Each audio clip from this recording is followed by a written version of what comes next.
They hang out together, all in the same family.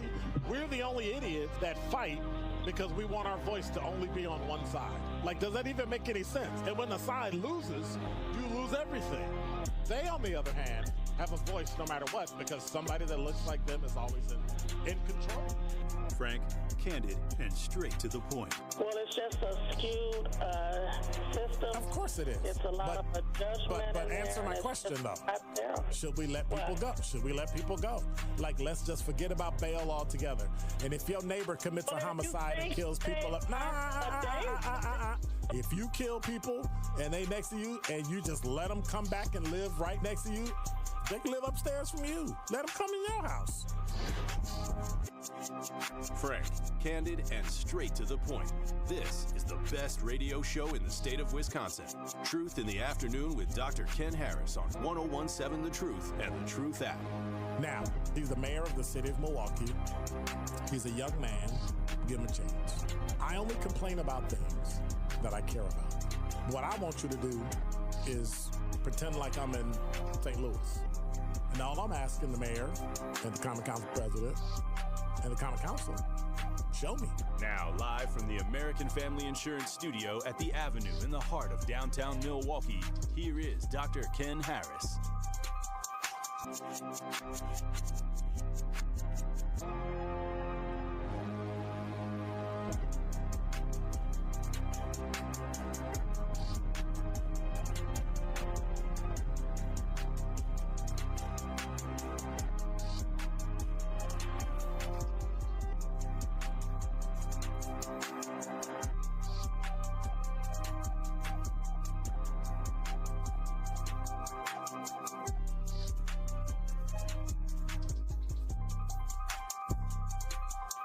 You're listening to Truth in the Afternoon. I'm your host, Dr. Ken Harris. 833-212-1017 is the number. I'm sorry it's raining.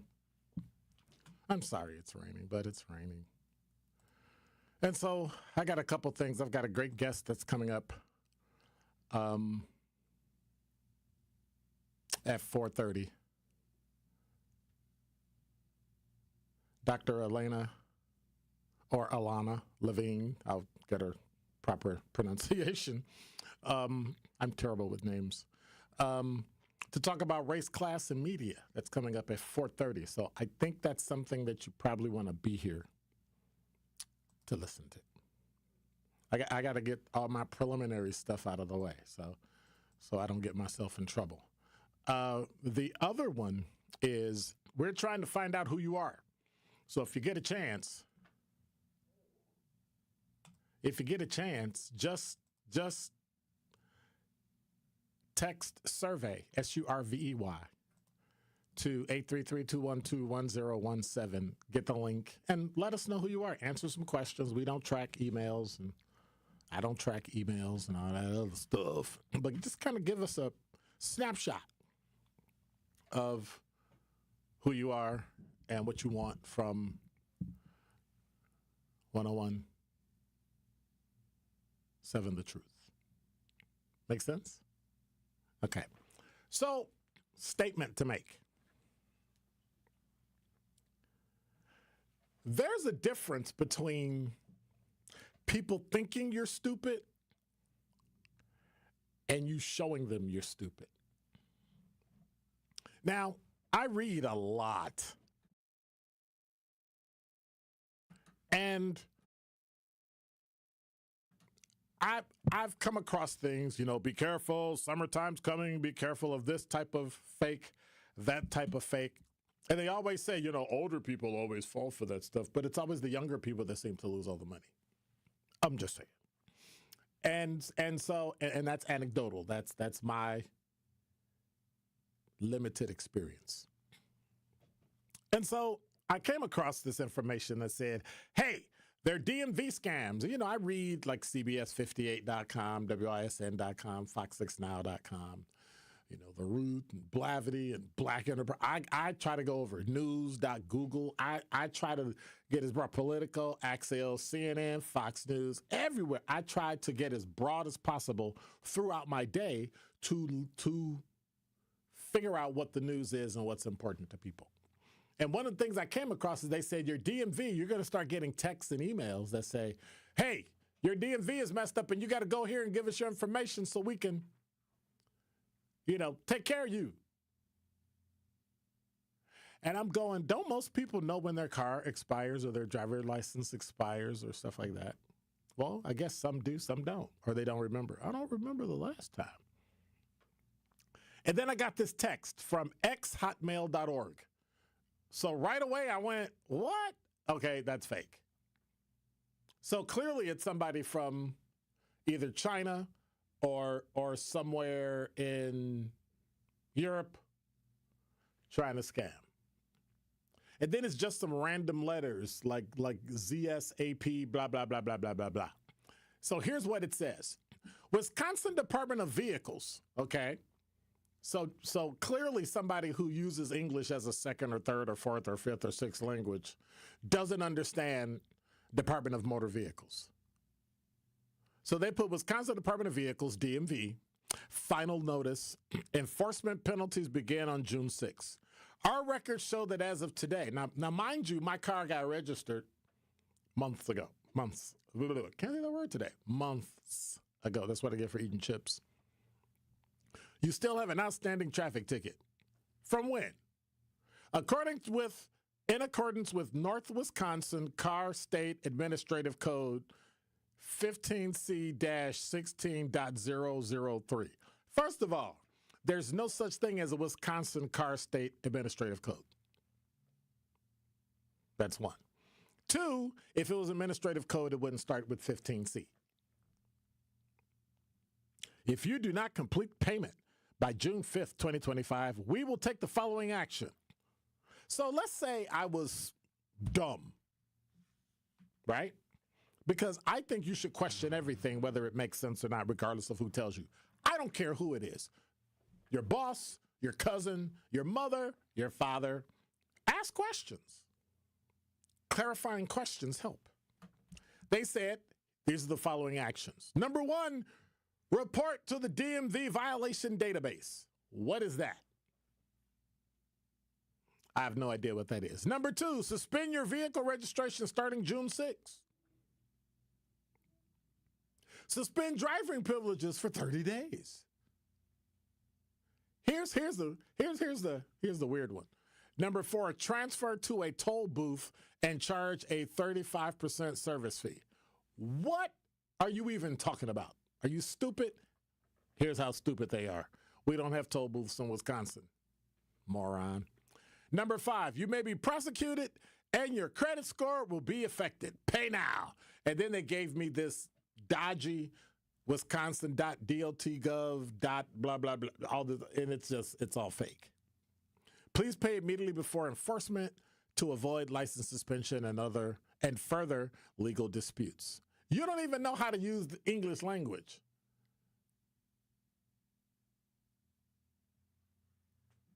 Disputes? How stupid are you? Reply, and then they gave me like a alphabetic letter, and reopen this message to click the link or copy it to your browser. You must think people are stupid. You must think that people are going to be afraid and they're going to fall for your, is it chicanery or a shenanigan? Pick one. It's stupid. This is what we have to put up with for the next multiple years. This is what we're going to have to put up with dumb people, I guess. And so my question is, why do people fall for this? How do people fall for this? I don't understand. I don't understand. 833-212-1017 is the number. Black Conscience, you're on the award-winning 1017 The Truth. What am I missing? Well, you're not missing anything. You're aware just like I am. Because first they was talking about I had tolls. I'm like, I ain't been to Chicago and I don't know when. And then I received the same text, but then they sent it to my work phone. And I'm like, okay, enough. But we will fall short of that if we're not aware and not carefully read stuff and knowing when it's not labeled right. We'll fall for the okie doke. Maybe some older person, maybe some young person who went through the toll booth, going to Chicago and didn't pay it. I mean, there's Right. a lot of variables in there, but we're not falling for the okie doke. Well, And when I saw it come through my work phone, I'm like, yeah, kick rocks. I just find it idiotic. I really do. I find it. I thought it was. Oh, wow. And to what you said is so true. Now we got to deal with this until they do what? Block them? Well, I've had people call me. Spam and blocked it. I had people call Oh, me. wow. I've had people call family members and talk about how they're from the sheriff's department and blah, blah, blah, blah, and you got to do this, and you didn't answer a subpoena and blah, blah, blah, blah. So I called the person back. Oh, wow. I say, hey, so where are you located, what office, and what is your badge number? I need a badge number, question and I me, need sir. your... It's like, no, they just hung Oh, up. how dare you question me? They just hung up. Okay. They had the name, the date of birth, all this information. I said, okay, but here's my question to you. Yeah, where are you Yes, sir. located so I can come to you? This is what I asked the guy. Because you said you're a sheriff's deputy. I will come to you to get the subpoena. Like, if I have a court summons, I got to sign for it. If I have a Not court knowing summons, who you are. you're not mailing this to me in the mail unless it's for jury duty. You're going to actually come to me and have me sign for it. Yes, sir. What are we doing? Yeah, but how many people fall for this? Exactly. Like the people, well, my brother was a victim of it. We're going Really? to send you $30,000 and put it into your account and blah, blah, blah, blah. Well, he was a little strung up for money, and he did it. Oh, my God. That's going to give him a world of trouble. But, hey, I'm glad you're bringing awareness to this, Dr. Kidd. It's something all the listeners should be aware of. I don't Just do check it. awareness. You know you ain't. I don't do awareness. We do change here. Well, let's do change. All right. I'll Let's do stand change. with that. I appreciate And it. live righteous, Milwaukee. Don't fall for the okie doke. All right. And but are we falling to the old black adage, right? If you want to hide something from black people, put it in a book. Well, that's insulting. If you want to get black people somewhere, give them free food. I think that's true for everybody. But at some point,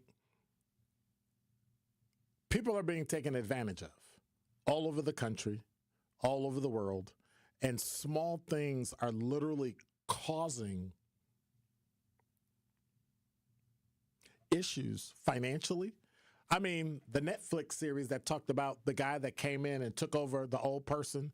You go see your parent and find out your parent doesn't own their house, their car.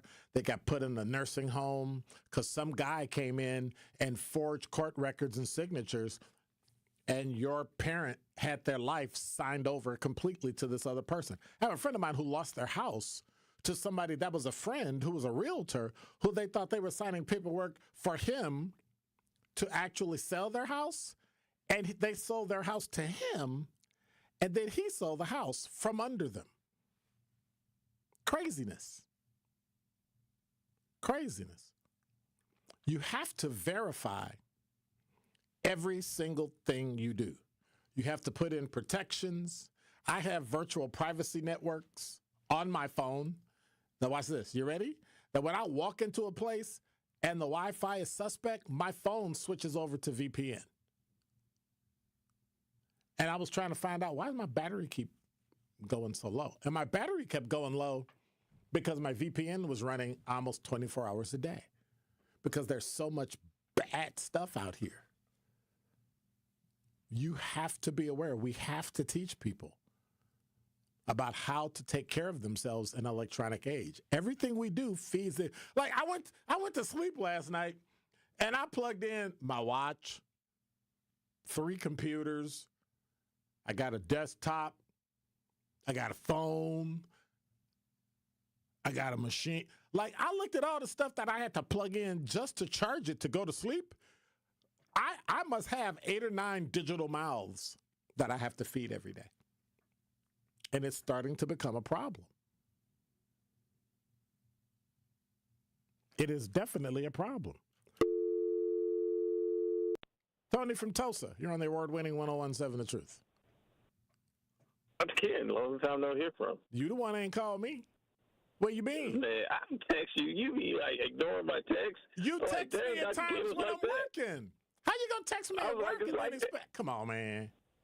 Come on. I was like, Dr. Ken, it was like that. It's like I'm a that. redhead stepchild. It's like that. Bald head stepchild. Exactly. What's going on? So yeah, man, with the whole scamming thing, it's a big issue, and I can't. You first off, you get the emails like, "Hey, your Netflix account is blah blah blah." Right. Like, yeah. Okay. Sure. Or I actually had somebody call me. They were from India, and they were like, "I'm from the Social Security Administration. Are you such and such and such and such?" I was like, "Well, you should know who you're calling if you're from the Social Security Administration." Click, click. Yep. I played phone tag like 8 different times. Yeah. Because I kept calling back. And I was like, hey, man, I'm going to try to have a little fun with this. I do that all the time. But, and so they finally got mad, and then they had a young lady on the phone. It was like, yeah, you're such and such. I was like, oh, okay, well, which state am I living in if you're from the Social Security Administration? Like, you should know this, right? I mean, because you can only tell from my phone where I'm from, where my phone is from. You can't tell what state I'm in. So, of course, my phone number doesn't match the state. So I'm like, click, click, because she couldn't answer. I was like, oh, I thought you were from the Social Security Administration. You would know this. Unfortunately, this does happen. And I say unfortunately because my mother is currently getting scammed. And so, the stories that I've heard from this person, that has been going on, like, for example, I'm gonna just give you a brief example. So the guy was on his way out from the military post that they were at, right? So he was coming home. Somehow they got ambushed. 4 of his companions had passed away. And he was able to escape somewhere in Africa. And this is where the light bulb should have came on. Instead of contacting your battalion leader or supervisor, He called her. you contact my mother. Wow. And she fell for it. Yeah. Wow. And I'm just like, so you don't, I mean, she watches the news. I was like, don't you think if something like this happened, that this will be all over the news? Yep. Wow. I can't tell her. I can't tell her anything. I even had to call the Border Control Agency, and I recorded the phone call because she swore up and down that the same person was shipping her a vehicle from Africa. Wow. And so, yeah, I was like, you need a BID, you need the vehicle information, the VIN, all of this good stuff, and you don't pay up front. Correct. You pay at the customs. So I'm trying to explain this to her, and the lady explained it to her too. So, like I said, I recorded the conversation. Wow. Sent it to her. Still didn't believe me. I was like, oh, you know what? You were on your own level. No, she not. That's your mom. Tell you. Stop it. Look, it's like they say, you can lead a horse to water, but you can't make it drink. But here's no. Here's what your issue is. You ready? Mm-hmm. This is in my humble estimation, and I got to go to break. Okay. It's difficult to take advice from someone whose bottom you spanked.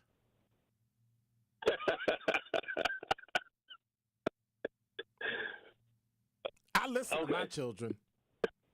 I didn't spank them that much. I listen to my children because they have specialties that I don't have. But we're trying to help out. Huh? We're trying to just help out. Well, still, she spanked you. She taught you everything you know. How you gonna tell her something? And that's the mindset. And so you may have to do some things to circumvent that by putting up some protections, like buying LifeLock or getting certain things like that, and get her phone taken off the registry. All those things. That's a good idea. I might have to do that. All right. Just all right, Dr. I'm not suggesting it. I'm just telling you what I did. Yeah, Okay. you can text me if you want, but. Exactly. All right. I don't know if I'm going to respond. I'll talk to you. All right, later. That's good. And so do we call people that fall for this stupid? No. I think the word I would use for it is unfortunate. And that is Dr. Ken's Truth on the new 1017 The Truth. Truth Nation, unfortunately, violence is on the rise in Milwaukee, and this is a problem which impacts us all. Please join me and the Truth team on Saturday, July 12th from 9 a.m. to noon for our third annual Walk Against Violence, supported by 1MKE. Enough is enough. Now it's time to bring an end to senseless violence in our community. To join our Walk Against Violence on Saturday, July 12th, visit truthwalkagainstviolence.com to sign up today. It's 1017 The Truth's Dr. Ken Harris for Pella Windows and Doors of Wisconsin. When it's time to upgrade your windows and doors, wouldn't you like to work with the best? But maybe you're thinking in these volatile times, I don't want to spend a fortune. Well, Pella, the best in the industry, has a product line for every budget, and right now you can get no interest and no payments for up to 2 years. And if the plan is to wait, guess what? You can get it now and wait to start making payments up to 2 years. Pella truly believes that quality windows and doors don't have to be expensive. With a range of affordable options and products assembled in the U.S., you can get the look you want at a price you can afford. And with Pella's free in-home consultation, no obligation quote, and range of available financing, getting new windows and doors from Pella is easier than you think. Certain restrictions apply. Ends June 30th of 2025. Set your free in-home consultation today at PellaWI.com. Ready to buy your first house, move into your forever home, or simply refinance? At Associated Bank, they've got you. With the right lending plan and guidance, you can achieve your dreams. Your financial goals are closer than you think, and Associated Bank is excited to help you reach them. Learn more at associatedbank.com/lending or ask a banker for details. Subject to credit approval, member FDIC, equal housing lender.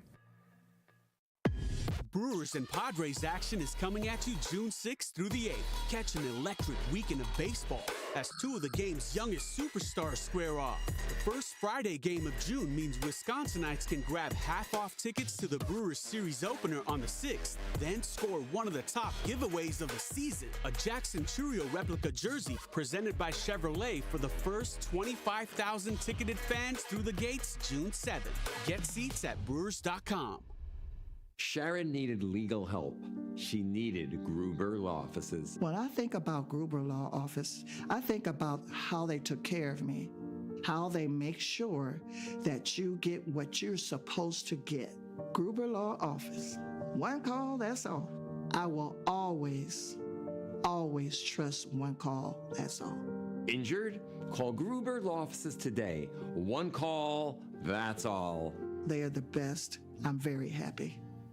You are listening to Truth in the Afternoon with Dr. Ken Harris on 1017 The Truth app, and 1017thetruth.com.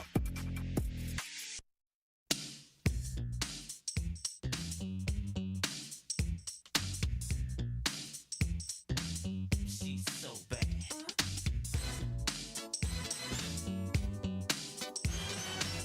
Look at my eyes.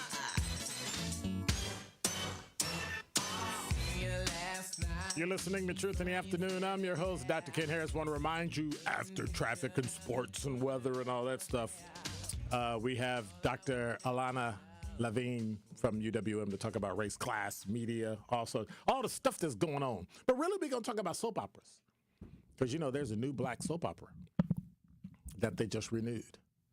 And we're gonna talk about that a little bit, and we're going to do all that stuff. And I think it'll be cool. I think it will be cool. But since I have you here, Thunder versus horses. Oh, I'm sorry. That's what a pacer is. A pacer is a thoroughbred horse. It's a pacer. And so Thunder versus horses. Okay. OKC versus Indianapolis. Who you got? Who you got? Glenn don't care. I'm gonna say Thunder in 6. Thunder in 6. I would love for the Thunder to win it. Who won it last year? The Celtics. Yeah, that's why I didn't remember it. Okay. But they beat the Thunder, right? No, they beat the Mavericks. They beat the Mavericks? That's definitely why I didn't. Okay. And I have to apologize to you and tell you my condolences on the Knicks head coach. I know that made you feel a certain kind of way. That was the popular thing that we all are in agreement that was the right thing to do. Why? How many times has he lost in the playoffs? He did what other Knicks coaches have failed to do, but he has not built the roster for success long term. There's no bench. No, that is true.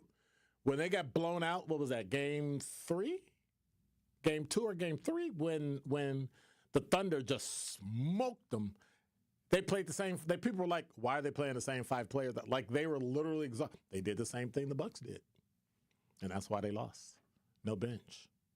Interesting. New York Knicks fired their head coach, Tom Thibodeau, as the organization's head coach just days after being eliminated from the playoffs at the hands of the Indiana Pacers. Now, here's the cool thing about it. Bruh get paid.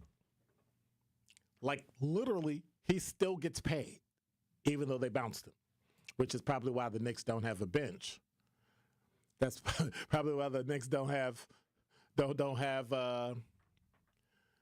any money to get extra players to be on the bench because they spent all their money on the coach. I mean, the Giannis rumors are still going crazy, so. Hey, what happened? They still mad at me? Ha, ha, ha, ha, ha. Good for you. Wake up and live in reality. And now with 101.7 The Truth Traffic, here's Sean Brenda. Traffic is still a little bit bunched up. 43 north, seeing that crawl from the Marquette all the way up towards Keefe. 43 southbound, seeing slowdowns from Capitol Drive all the way through I-94 southbound to Lapham Boulevard. We are seeing the right lane on the 43 southbound near the Hale interchange near the ramp from Lane Avenue closed due to a crash, so be aware of that. I-94 westbound starts from North 32nd Street to Mitchell Boulevard. I-94 east is a turtle scrawl from the south 92nd Street to the Stadium interchange. 41 northbound seeing backups from West Watertown Plank Road to the Hampton Avenue. 41 southbound seeing backups from Good Hope Road that expands all the way past Capitol Drive. Tonight, storms will turn to rain with a low of 56 degrees, and Wednesday we'll see some morning rain and then partly cloudy skies with a high of 64 degrees. From the WTMJ Traffic Center, I'm Sean Brenda on 101.7 The Truth. Don't touch that dial. More of Truth in the Afternoon with Dr. Ken Harris is next on 101.7 The Truth, The Truth app, and 1017thetruth.com. Great impressions will exceed your expectations. Great impressions, perceptions, everything. At Great Impressions Graphics and Printing, they've been proudly serving the community for over 26 years. From their location at the corner of 54th and Burleigh in Milwaukee, their dedication to quality and customer satisfaction has made them a trusted name in printing and design. Great Impressions offer a wide range of services, including banners, posters, yard signs, business cards, programs, and postcards. Plus, they specialize in custom apparel printing, perfect for family reunions, sports outings, business promotions, and more. For your next project, visit greatimpress.com. That's greatimpress.com. Great Impressions. They're here when you need them. Great impressions, perceptions, everything. This is Sherwin Hughes from 101.7 The Truth for Axe Housing. Are you tired of paying a landlord rent when you should be paying yourself? Do you want to leave a financial legacy, or would you like to have a stable place to call home? Well, it's time for you to start on the path to owning your own home instead of renting. You can work with an Axe Housing coach, and they will teach you how home ownership can be a reality. Axe Housing has helped over 4,000 families in our neighborhoods. Many times your mortgage will be a lot less than what you're paying for rent. As an average Axe family who has been helped pays around $900 per month. No matter what barriers you think you're facing, Axe Housing coaches can assist you right now. An Axe Housing coach will help you create and stick to a plan and a budget and get you ready for home ownership. If you're not dreaming of home ownership by now, you certainly should be. Let's make it a reality with Axe Housing. Get started on a virtual orientation by clicking on axehousing.org. That is ACTS housing.org. Don't let where you are financially right now get in the way of your very bright future of becoming a homeowner. Axe coaches are here to help.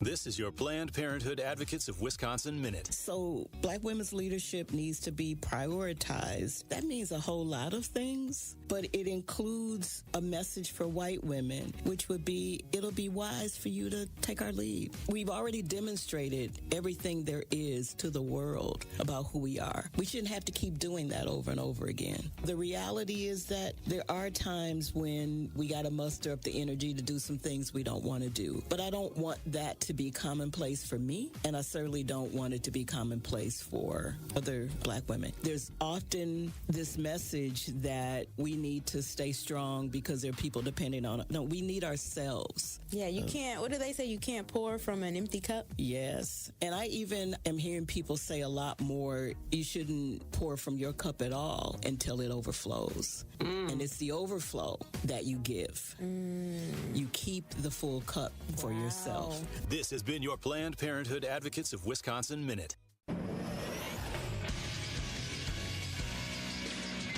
This Associated Bank Sports Update on 101.7 The Truth is powered by ESPN Milwaukee. I'm Brandon Snide. Make it 8 straight wins for your Milwaukee Brewers. A 3-2 win over the Reds in Cincinnati in Game 1 of their 3-game series. 3-2 to Yelly. Breaking ball hammered deep into center field. Friedel's going back, turning at the warning track, watching it sail at the wall. It's way out of here. Man, Christian Yelich just keeps on doing it.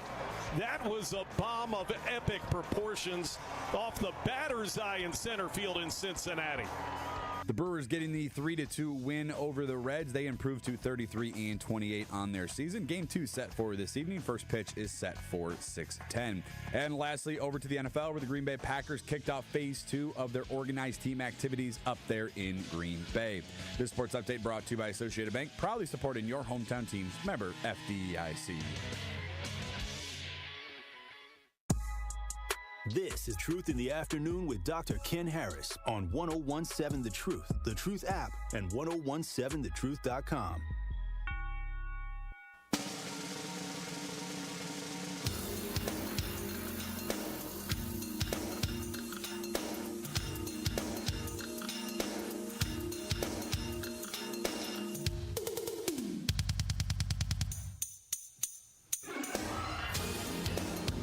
You're listening to Truth in the Afternoon. I'm your host, Dr. Ken Harris. I also have another doctor here with me, Dr. Elaina Levine, who is an English professor, something I always wanted to do, but I was always afraid to do because I didn't think I would remember all the rules.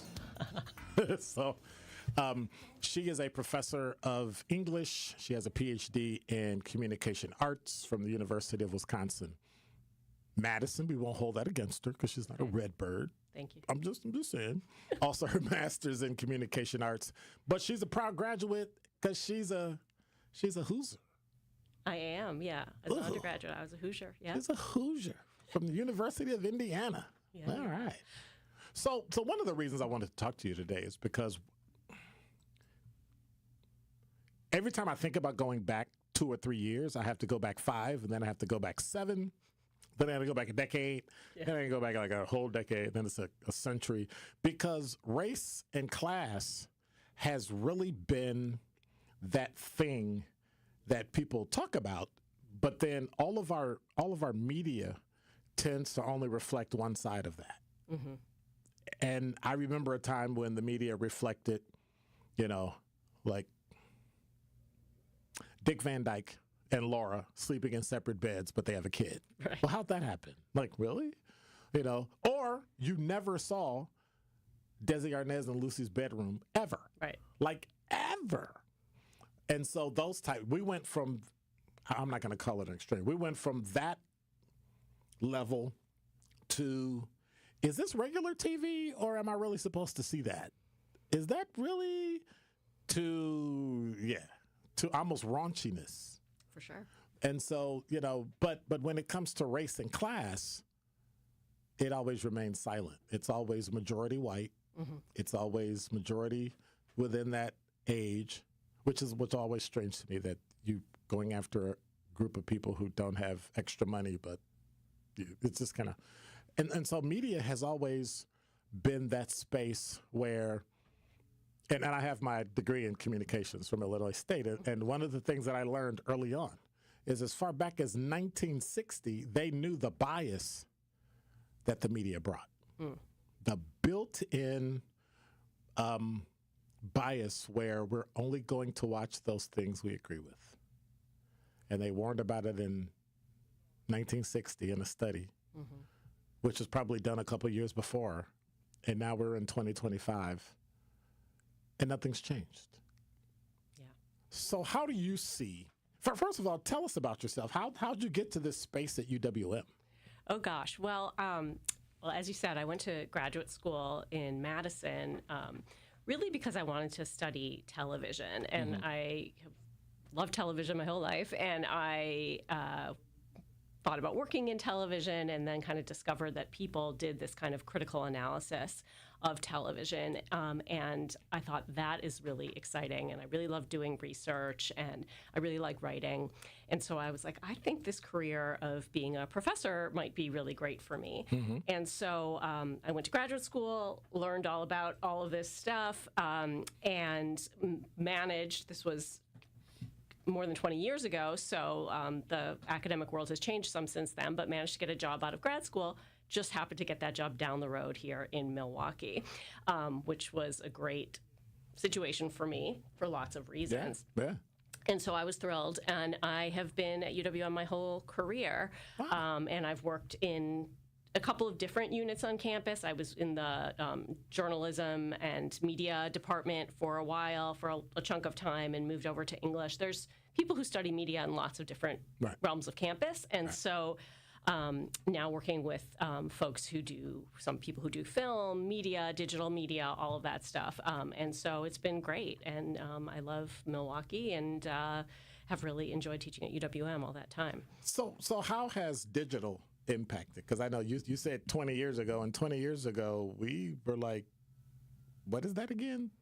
We're gonna do what? Like we didn't even know what a data center was. Oh yeah. Now everybody knows. Like, how has digital impacted the way that you view the media? It's a huge change. I mean, even like sort of starting with television, which has always been my main focus, and I do a lot of historical work, but I also talk about contemporary issues all the time, especially in the classroom, because students are really engaged with those questions.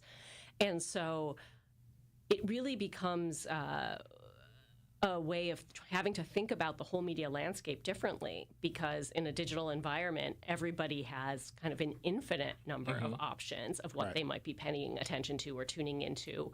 And that's just so different from what we call like the network era of television, right? Station. The 3 networks. When I talk to students about this, and I'm like, you had 3 options. Yep. Maybe you had PBS, like you had such a limited number of things. And I think we're on the verge of having typically college-age students who have zero memory of anything related to that.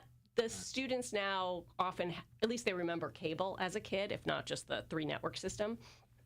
But we're not far away. I think in a few more years, it's going to even be not aware of that. Anyways, that really has changed. I mean, it makes for a massive change culturally, industrially, in terms of how the business works, and politically, and in terms of our social engagement with media, because our attention is so fractured, and you don't know if the person next to you has anywhere near the same media environment that you do. You might have totally different experiences with media, and it becomes much harder to have a common conversation as a result. So when you say common conversation, we always look at race and class, and media used to do a really good job, and I know you'll correct me if I'm wrong about something.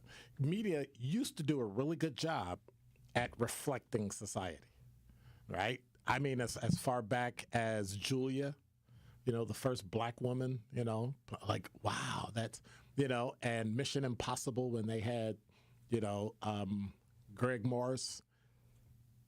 And then you had Bill Cosby with I Spy. I Spy, right? Those were in the mid-'60s. Right. Those were shocking instances of people like a Robert Culp who said, you signed me to do this, and if he's not in it, I'm going to take you to court, and I'm not going to do it. And that's how Bill Cosby became on the show. Yeah. Now it's much more, well, let me rephrase that. It used to be more open, but now it's starting to close off where you're starting to see less race, less gender, and more, this is what you should see, and this is what you should believe, and this is what you should support. And if you don't support this, then you're gone. Okay, well, I'm curious to hear more about what your take on that is. Okay. But I guess I would say that, the media environment, especially television, never really reflected the real world. True. It was always been a selection. Sometimes we use the curated analogy of like a distorted mirror. It's not that it's unrelated to the real world. It's just that it's its own sort of twist or turn on it.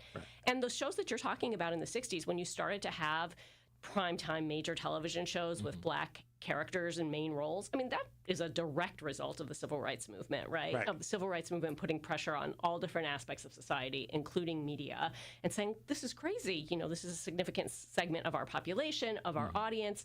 We need to have people who represent this world in our media culture. And so you get some of those. Now, that said, a lot of folks will have been critical of those kinds of representations because they were so kind of generic. Like some people say, you wouldn't even know Julia was a black woman if it wasn't for the color of her skin. There was nothing about her culturally, about her background, about her family, her community. Yeah, I guess so. I would love to hear otherwise. And the thing is, certainly individual viewers might have felt differently, and I'm sure for black audiences in particular, seeing the amazing, beautiful Diane Carroll on their screen in this central role was like an incredibly exciting moment. And there's some great research that points to that. But at the same time, did the show change a lot of people's or broaden a lot of people's understanding of, what it meant to be a black American in that era? Hard to say. So, there's those, but, every step forward is a step, and it's not going to solve all the problems or equalize everything by any means, but it's a kind of moment where you start to see some change. And the 60s and into the 70s is one of those moments. But television history is a lot of like back and forth and up and down, like two steps forward, one step back, or one step forward, two steps back, in terms of progress, in terms of representation of different social groups, definitely in terms of race, but lots of things, all aspects of identity and social life. I just find it interesting because, and when we come back after the break, I want to dive into soap operas, right? Ooh. Because my mother watched soap operas. I literally gauged when I was supposed to go back to school at lunch, when I forget what was on. All My Children, maybe? No. She was a CBS. Y&R? Young and the Restless? Nope. This was pre-Young and Restless. This is like Secret Storm era. Oh, nice. Right. That era where you knew when the commercial came on, after this commercial, you had to go back to school. Okay. That type of thing. So I really want to dive into that. And of course, General Hospital or any other, Beyond the Gates, stuff like that. You're listening to Truth in the Afternoon. I'm your host, Dr. Ken Harris. Our guest is Dr. Elaina Levine, who is from UWM, a professor of communications, has a PhD in communication art. Clearly, I'm not really good at it. I think she's significantly better than me. So, since she got the PhD in it, I didn't. And if you got any questions, 833-212-1017 is the number. Don't touch that dial. More of Truth in the Afternoon with Dr. Ken Harris is next on 1017 The Truth, The Truth app, and 1017thetruth.com. This is 1017 The Truth, Kyle Wallace, and the time is now, Milwaukee. Truth to Power is your platform, and on my show, our community always has a voice. There is no topic that is off limits, and I always give you my authentic opinions on how I feel, because keeping it real is the only way I know how to get down. Listen to Truth to Power with me, Kyle Wallace, every day from noon to 1 p.m. on the award-winning 1017 The Truth app, and streaming live on YouTube at 1017 The Truth. Milwaukee Black Talk. Why did Old National Bank decide to create this program? You know, it was something that was near and dear to the heart of our chairman and CEO, Jim Bryant. Jim wanted us to do more in the African American communities, more with minority-owned businesses. So he approached Roland Shelton, who was my boss in Evansville, Indiana, and said, Roland, we need to do more. We need to create a program that's going to allow individuals, minority-owned businesses, women-owned businesses to access capital a lot better than traditionally we've been doing. And so we created the Empowerment Loan Program 2 years ago. And for those that are now leaning more into this conversation, what's the best way to get in contact with you as part of their interest in the Empowerment Loan Program? I'm going to give you my cell phone number to the listeners. It's 414-687-7393. And if that doesn't work, feel free to reach me at my email, tracy.meeks@oldnational.com. Tracy Meeks, Senior Vice President, Community Lending Market Executive from Old National Bank. Hi, Drew and Jonathan Scott here, reminding you that a lot of life's firsts are better with help from American Family Insurance. Like your first home expansion or your first big lightning strike.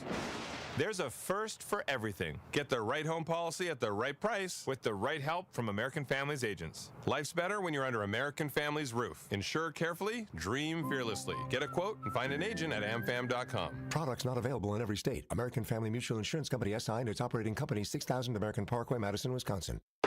Get that jump start to a fulfilling career at Carroll University through majors such as video game design, music therapy, pre-law, and over 90 additional majors. Carroll University is Wisconsin's oldest university. Founded in 1846, Carroll offers students small class sizes, personalized attention, and a generous financial aid package while they receive a cutting-edge education. Learn more at carrollu.edu. That's carrollu.edu.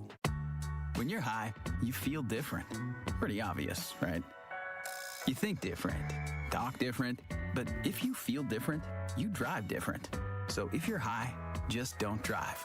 Brought to you by NHTSA and the Ad Council.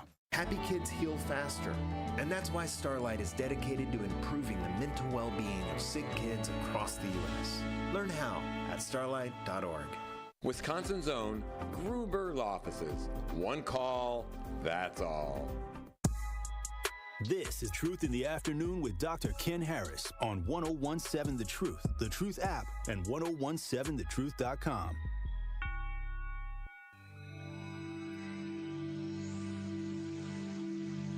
You're listening to Truth in the Afternoon. I'm your host, Dr. Ken Harris. 833-212-1017 is the number if you have a question for Dr. Levine.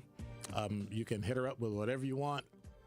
And I'm going to leave, and I'm just leave her to answer all the questions. I gotcha. Yeah.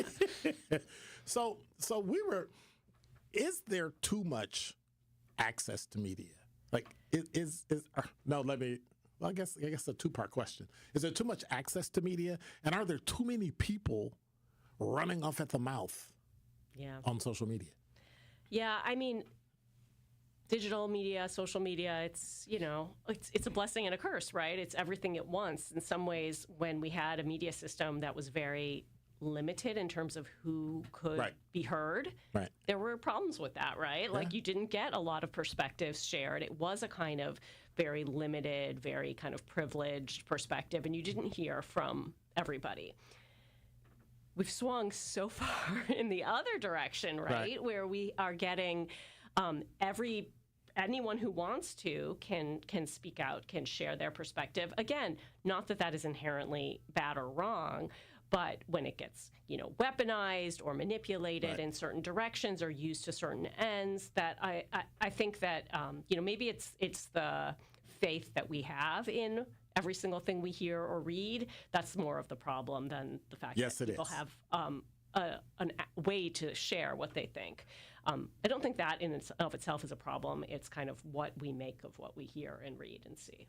And is it based on your background, how you were brought up, what things are important to you? Like all that plays a part, For sure. Literally, race and class really does play a part in how you understand the media. Absolutely. I mean, no one aspect of who any of us are shapes the way we see everything, right? Like we're complicated. Humans are complicated people, right? Yeah, and we have many different forces that shape our identities. And in certain circumstances, our racial identity is the most important thing. In certain, it's about our class background, our gender identity. All these different things might be the primary factor in given circumstances. But all of that shapes who we are, how we see, what we engage with, what we like. There's, it's a really complex set of factors, and it definitely shapes our engagement with all kinds of media. Which brings me to soap operas. Okay. How can, for the last 60, almost close to 70 years, soap operas have permeated morning TV? Clearly, the target audience is gone. Like, women have gone to work. They work and stay at home, take care of kids. Guys stay at home, take care of kids, work. Like, sometimes I go, well, who's the target audience? And how did soap operas, daytime soap operas, become such a staple in America? Yeah, I mean, this is my favorite topic. I've written a book about the history of soap opera, and it's really soaps have been around since radio, right? So in the network radio days of the 30s and 40s, before TV even existed, there were radio soap operas. Right. Always historically, and I would say still today, assumed to have a primarily women's audience, an audience made up of women. Really? That's the assumption. I think the reality is that the audience is much broader than that. Much broader, because when I was in college, oh yeah, Love in the Afternoon, you built classes around that. For sure. Definitely starting in about the 70s, certainly young people got really invested in daytime soaps. I think men have always watched daytime soaps, but their associations with women made it kind of like you didn't really admit it in some company. And I think we're being remiss. So they're called soap operas. Why? Oh, yes. So they're called soap operas. That was originally a really derogatory term that was lobbed at them because they were seen as combining this very mundane thing, soap, laundry soap, dish soap, the products that were being advertised during the programs, and the grand kind of high emotion of opera because they were seen as very, very melodramatic and over the top. If you watch a lot of soaps, they're actually very boring. There's not a whole lot of, melodrama day wait in, a day minute. out. I take offense to that now. I don't find them boring. At all. But, there's not, I think it's a stereotype that they're full of people, screaming and crying all the time. Right. That's a kind of, there's moments of that punctuated with lots of conversations. So anyways, it was a really derogatory label that was applied to them to say oh, you have this high drama, but it's associated, it's just there to sell soap. Over time, people just sort of accepted and used the label, and I don't think it has the same associations exactly that it once did. And so now to be associated with a soap opera is literally the most treacherous work you can do. That if you can cut your teeth in a soap opera, you can pretty much do anything as it relates to media, because you literally have 48 minutes, and you probably have every other day, 1, 2, 3, 4, maybe 12 minutes of talking. So you have to literally memorize 12 pages of script every single day, blocking, rehearse, shoot it, go home with new pages to start the next day. That's got to be it's the most intense. Insane. It's the most intense kind of media production work there is, the volume of content that they're turning out. And these days, their budgets have been cut, and they are producing more than an episode a day typically now. So there's, you hear actors talking about 75 pages of script for a given day's shooting. It's really over the top. I mean, and think about the writers too, right? The amount of content that they're churning out. So it's an incredibly intense production environment. And people say if you can do this, you can do anything. When we come back, and we've got a break in a couple minutes, can you stay past 5? Yeah, no problem. I want to look at this new soap opera that's out, Beyond the Gates, with Clifton Davis. Yeah. And I want to look at the racial aspect of soap operas and how they really seem to be very stereotypical. They seem to be a little stereotypical. But I know, just looking at you, you're going to go, okay, you're wrong about this, you're right about this, you're wrong about this is that. But it's one of those things where it's almost like somebody went out on a limb. Hey, we're going to go out on a limb, and we're going to run this soap opera. Well, why wouldn't you? I don't see that any different as a General Hospital, or I don't even know what else is even on. Beyond the Gate. I am so stuck on General Hospital. It's like nothing else exists in life. Yeah. Well, there's 5 soaps now. That's all? Yeah, that's Wow. all. And Beyond the Gates makes it 5. It was 4 for a good 10 years plus until Beyond the Gates came along. And I mean, you can speak to your, youth watching soaps. Yeah. Everybody on a soap was white, right? Yeah. Everybody. Luke and Laura, everybody. Like, I don't think there was ever a black person. Wow. Never thought about that. Luke and Laura had friends. There was the sidekicks, right? Claudia and Brian. I don't know if you remember them. I remember that. Yeah. But they were their kind of black sidekick friends who never had much of a story. And there's some examples of black characters like in the 80s on All My Children. Oh my gosh. Angie and Jesse Yeah. were the big couple. But they never black characters, just like us, were in television, start to appear on soaps more in the 60s in response to those civil rights movement pressures, but are never really given full storylines or kind of a central focus until in the 90s. Again, that starts to change again. There's a short-lived soap in the 90s that had a central black family called Generations. But it didn't last that long. And then took till 2025 to get Beyond the Gates. Wow. So when we come back, I want to talk about that. I want to talk about the race and class with soap operas. Yeah. And how that reflects, and out of all the classes to reflect in a soap opera, they reflected upper class. Yes. Of all the things, I have questions about that. I have my own issues with it, but yeah, we'll get to it. You're listening to Truth in the Afternoon. I'm your host, Dr. Ken Harris. Our guest is Dr. Elaina Levine. She is a professor of English at University of Wisconsin, Milwaukee. 833-212-1017 is the number if you have a question or text. We'll be back. This is Sherwin Hughes from The Truth with Sherwin Hughes. And Truth Nation, you can now watch my show live on YouTube every day from 9 a.m. until noon. Yep, you can get 3 full hours of watching Sherwin doing his thing streaming live on YouTube Monday through Friday. You'll get the same insightful conversations about policy, politics, and lifestyle while also seeing my reaction to the unpredictability of our listeners. So go to YouTube right now, subscribe to 1017 The Truth, and see this wonderful smile live every day. The pulse of the Milwaukee Bucks, straight from a Bucks legend. Can't get it off. Marcus Johnson will, though. Can't leave him alone for a 12. Tap into Here District with Marcus Johnson on Bucks Plus. Marcus and his son Chris offer a weekly beat on Bucks basketball. Get your questions answered and hear from the biggest names in basketball. Find Here District with Marcus Johnson at bucks.com/plus on the Bucks app or wherever you get your podcasts. Metastatic breast cancer, or stage 4 breast cancer, happens when cancer spreads beyond the breast to other parts of the body. About 168,000 women are living with it today, with Black women at a higher risk due to various factors. Research has led to treatments that help manage the disease and improve quality of life. The Everyday Counts study explores how nutrition and exercise coaching can support women with metastatic breast cancer. To learn more about the Everyday Counts study in Milwaukee, call 414-955-8819 or email edc@mcw.edu. If you or someone you know has stage 4 breast cancer, please encourage them to call and enroll in this valuable study. Again, call 414-955-8819 or email edc@mcw.edu. The impact of a meal goes well beyond feeding our bodies, because when people don't have to worry about where their next meal is coming from, they can truly thrive, like Marta.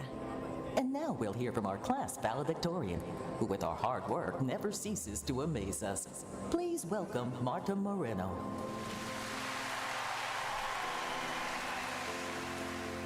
And Alex. Hey, Alex, how did the interview go? I did it! I got the job! I can't believe it! I knew it. Let's meet up later to celebrate. And Diego. Mom, I got first first place at the science fair with my volcano project. That's amazing, sweetie. Congratulations. Because when people are fed, futures are nourished, and everyone deserves to live a full life. Join the movement to end hunger at feedingamerica.org/actnow. feedingamerica.org/actnow. A public service announcement brought to you by Feeding America and the Ad Council. Truth Nation, stand up and tap in. This is 101.7 FM, 1510 AM WGKB Waukesha and W269DL Milwaukee, a locally owned Good Karma brand station.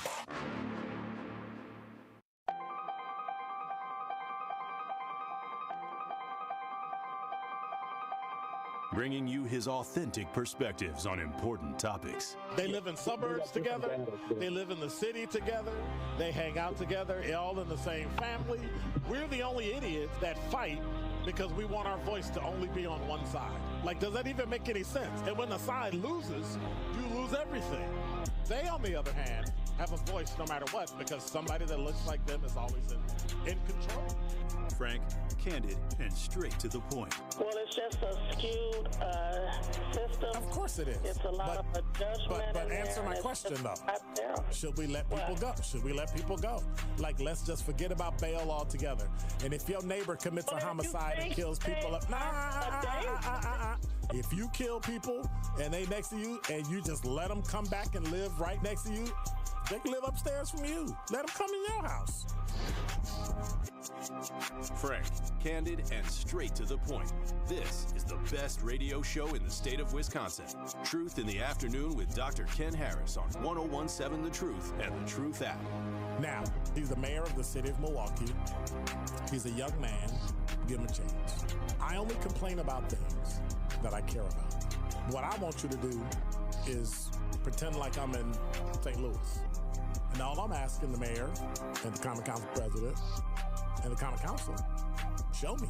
Now, live from the American Family Insurance Studio at the Avenue in the heart of downtown Milwaukee, here is Dr. Ken Harris.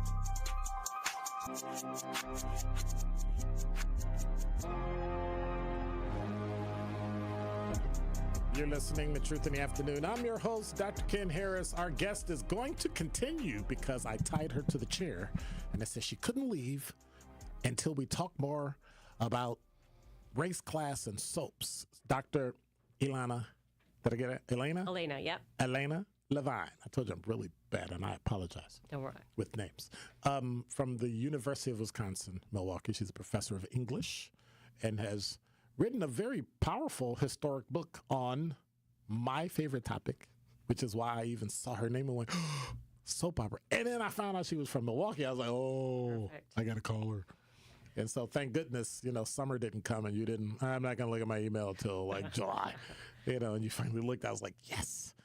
So what role has race and class played in the creation of black soap operas or black soap opera characters? Yeah. So as we were talking a bit about before, I mean, historically, soap operas are incredibly white, in both behind the scenes and on camera, in large part because the assumed audience was white, middle-class housewives. Mm-hmm. And they thought, okay, we're going to give them the world that they want to see. I mean, similarly, there were, no gay characters. There were no, it was all a very limited world. And that starts to change, like lots of things in television change in the 60s with the civil rights movement and things like that. And you start to have some black characters, rarely characters from other racial and ethnic backgrounds. And those characters were always sort of a little bit peripheral to a lot of the story worlds of soap operas. Mm-hmm. Soaps had a hard time integrating them more fully into the communities that the shows were revolving around. That starts to change in the 80s and 90s, but they're still kind of on the fringes in a lot of ways. Yeah. I think in the last 10 to 15 years, the soaps that remain, a bunch of soaps got canceled in the 2000s. There were only 4 left. And I think the remaining shows started to realize that they had to find a way to make the shows still work with the audiences they had.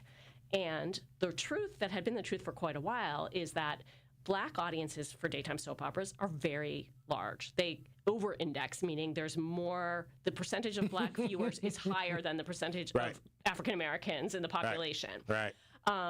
So definitely women, but, men and women both, Black men and women both. So I think there started to be a realization of like, this is a significant segment of our audience. They love these shows. They're committed to them. They're loyal viewers. And a lot of soaps, I think, started to bring more Black characters to the center of their storylines as a result. I think that happening, and then with streaming and all of the ways that the audience for broadcast television has shrunk and gotten smaller and smaller in recent years, CBS, I think, recognized, like, listen, we have a pretty loyal audience in Black women, and we know that this is an audience that really likes soap opera, and they had this project that they're... in 2020, CBS made an arrangement with the NAACP to try to advance certain kinds of programming that... And the woman who was running that initiative, this woman, Sheila Ducksworth, she's a soap fan, and she's like, I want to make a soap. And she made it happen. And remarkably enough, there's a new soap on TV these days, Beyond the Gates. And so this is a soap opera starring some of my favorite characters, Tamara Tooney. Other than that, I don't watch it except for her. Like, yeah, she's awesome. She's the matriarch. Carla Cheetah Mosley, Maurice Johnson. A lot of names you go, who are these people? I've never heard of these people. And then you get to Clifton Davis. Yeah. And Clifton Davis is a staple. I don't even think you can racialize it. I don't think there's a woman alive that doesn't think Clifton Davis is handsome. So you mention the name and they kind of get that look. Like you just get. Yeah, he's the best. Yeah. And so, but then my pushback is it's guarding the gates of upper class. Yeah. Of the Martha's Vineyard, Sag Harbor, right. That ilk. And so is it really something that people can look at, or are you showing me something like, say, what Cosby did with showing you a upper middle, well, this is way more than upper middle class, an upper middle class Black family who is struggling to get their kids in college and trying for them not to get pregnant before they get married and all kind of stuff, the same as every other family, so that Black and white families can identify with it. Beyond the Gates is clearly Black. Yeah. In everything. Like I watch even some of the linguistics. The language is Black. Yes. And so how do you think that'll fly? So far it's doing pretty well for, what a daytime soap opera on a broadcast network does these days. It's doing well. I think it's actually, the ratings for all the soaps have gotten a little bit of a boost from it, I think, because it's gotten so much hype, which is exciting and fantastic. I think you're right. It's an interesting choice. They very deliberately decided to have a very wealthy elite family be at the center of the show in their world. And in a lot of the promotion, they talk about Black excellence, and they want to showcase Black excellence, which is great. It suggests that excellence and wealth are the same thing, right? As if you're not excellent, if you're not wealthy, right? So I've kind of did the cart come before the horse? Yeah. Or which? Yeah. Isn't there a lot of Black excellence out there that isn't connected to extreme wealth necessarily? Right. And in part that's why Procter & Gamble wanted to make the show, CBS wanted to make this show, is they know that there's a substantial Black marketplace out there who may not be rich, wealthy, but is, upper middle class, has money to spend, and that's who these, networks and advertisers are trying to target. So it's not that there's not Black audiences with money, but the kind of ultra wealthy. My sense of it is that they just thought that this has not been seen in soaps before, is the very wealthy Black family. There have been Black families, some have been middle-class families, some have been, more poor or working-class families in daytime. But having like this, world of Black wealth hasn't been seen before. I mean, it makes for good TV in terms of the clothes and the settings and the kind of lavish stuff. There's like another party that they're having every other week, very fancy parties, things like that. So I get it in that respect. And, I do think that they're trying to do something that is presenting a kind of admirable picture. But it does seem to be a very limited perspective of class, at least for anybody, right? For any Americans, and definitely, of course, also for Black Americans, having this elite, wealthy family at the center. And so how long do you think it'll last? I mean, you know, it just got renewed for a second season. Yeah. I mean, in some ways, all bets are off because I never would have guessed that there would be a new soap ever again in my lifetime. Yeah. So the fact that it exists at all is a miracle. And I mean, I'm rooting for it. I think it's actually started to get pretty. I've been watching it. It's started to get pretty good. Like, I care about the characters now. I'm invested, and I think that I hope that it makes it because it's good for soaps overall, for sure. And it's very cool to see. I don't know. I mean, historically, it's very hard for a new soap to get going. The other soaps, I mean, the youngest of the other soaps on air is almost 40 years old. 40 years old, right. Yeah, so it's pretty unusual, and, you know, it's been a long time. I mean, The Bold and the Beautiful started in 1987, is still on the air, and that's, like, the last new soap to really last. So hard to know what to expect, but it's a different universe now. There hasn't been a new soap in this universe where the expectations are different because nobody's getting the kind of audience numbers that they once did in broadcast TV. Why is this so hard? And I won't keep you long. Why is it so hard to bring Black characters into these soaps? Is it the fact that they created this world where Black people just don't live anyway? You know, I think historically, I would say like 80s and earlier, a lot of people thought that the audience would not accept any kind of interracial relationships. And so because soaps were structured around families often, having Black characters come in, well, how are they going to fit in if nobody can, you know, get together with anybody across racial lines? Which is a weird thought, but... Yeah. Yes, a weird thought and, you know, really problematic and racist one in lots of ways. But I think that held them back for a long time in, like, what do we do with these characters? How can we blend them and bring them into the story world? I think that it's not just because of interracial relationships, but other kind of recognitions that these are communities, the fictional on-screen worlds are broader communities, and they can contain people from all different backgrounds. I mean, I think it's started to change in that way, and there's been some soaps that have had central Black families for a while. And so that has continued, you know, that has started to make it more and more. But I think part of it is just very limited thinking about who was in the audience. And I think that's starting to change, which Beyond the Gates is a sign of. And so what did I hear recently? Byron Allen is selling he went to a broker now, and he's going to sell his TV, I don't know what you call it, conglomerate. Yeah. Like he just bought several small TV stations for about $1 billion, and now he's like selling. So I wonder what does the future hold for television when there are literally no Black people that have control over any stations in America? Yeah, I mean that's been an issue for a long, long time in the history of media. And if we want to get to talking about media ownership, I mean, that's a whole other...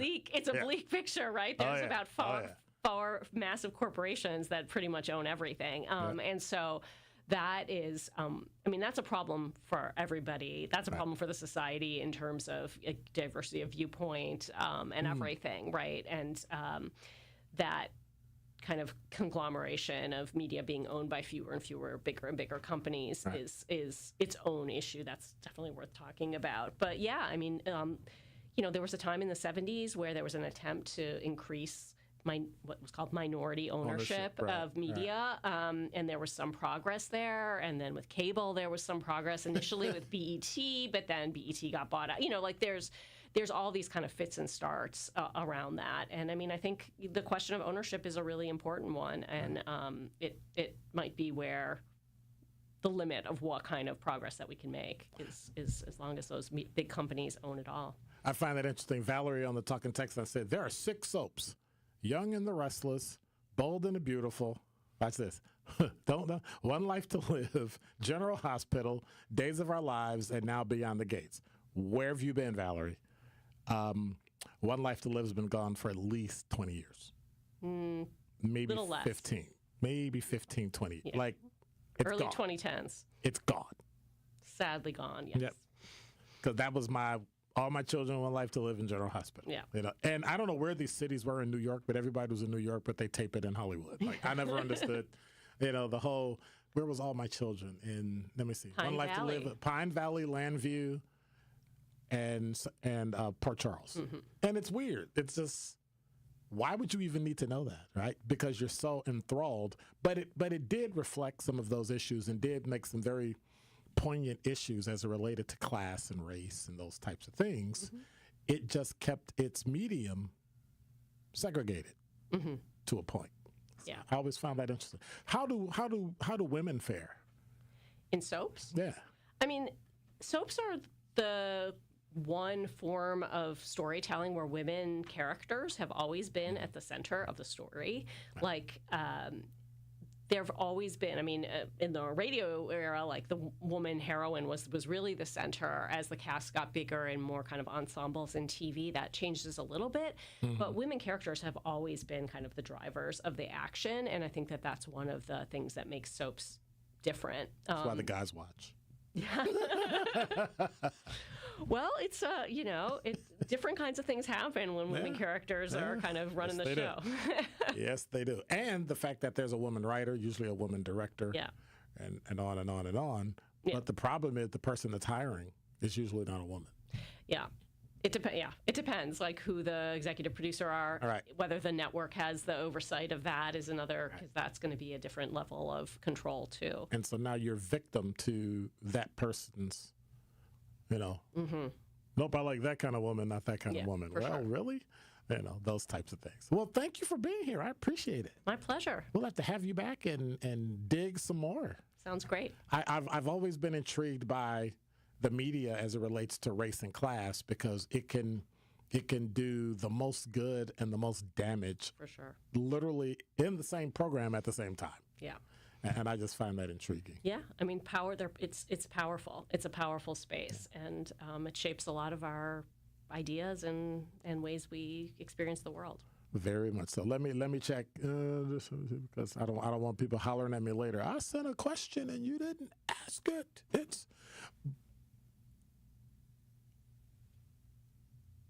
As the World Turns. Yes.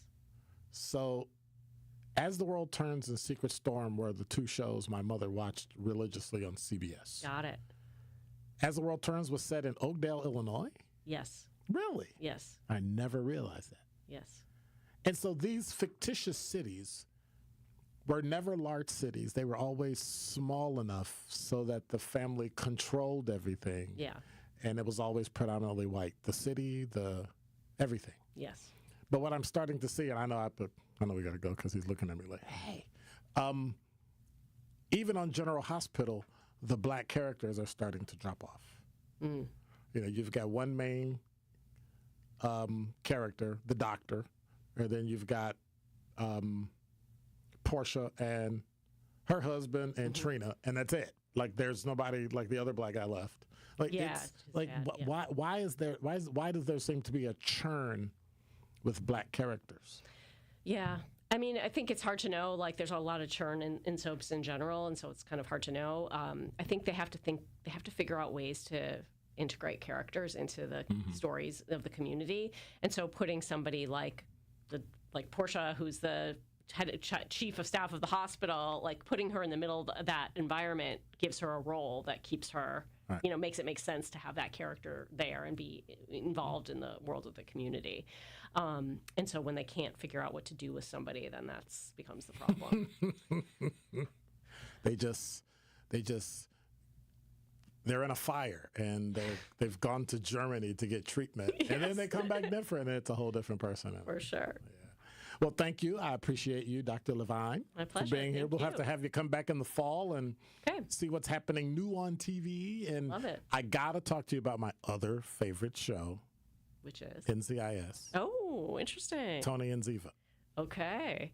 Because I know they're only on Paramount. And we'll talk about that, too. This whole streaming thing where now you got to pay to watch everything when it used to be free. Terrible. Terrible. Dr. Elaina Levine, thank you so very much for being here. UWM Professor of English. So make sure you look her up and check out her new book. It's a great book. I kind of bought it.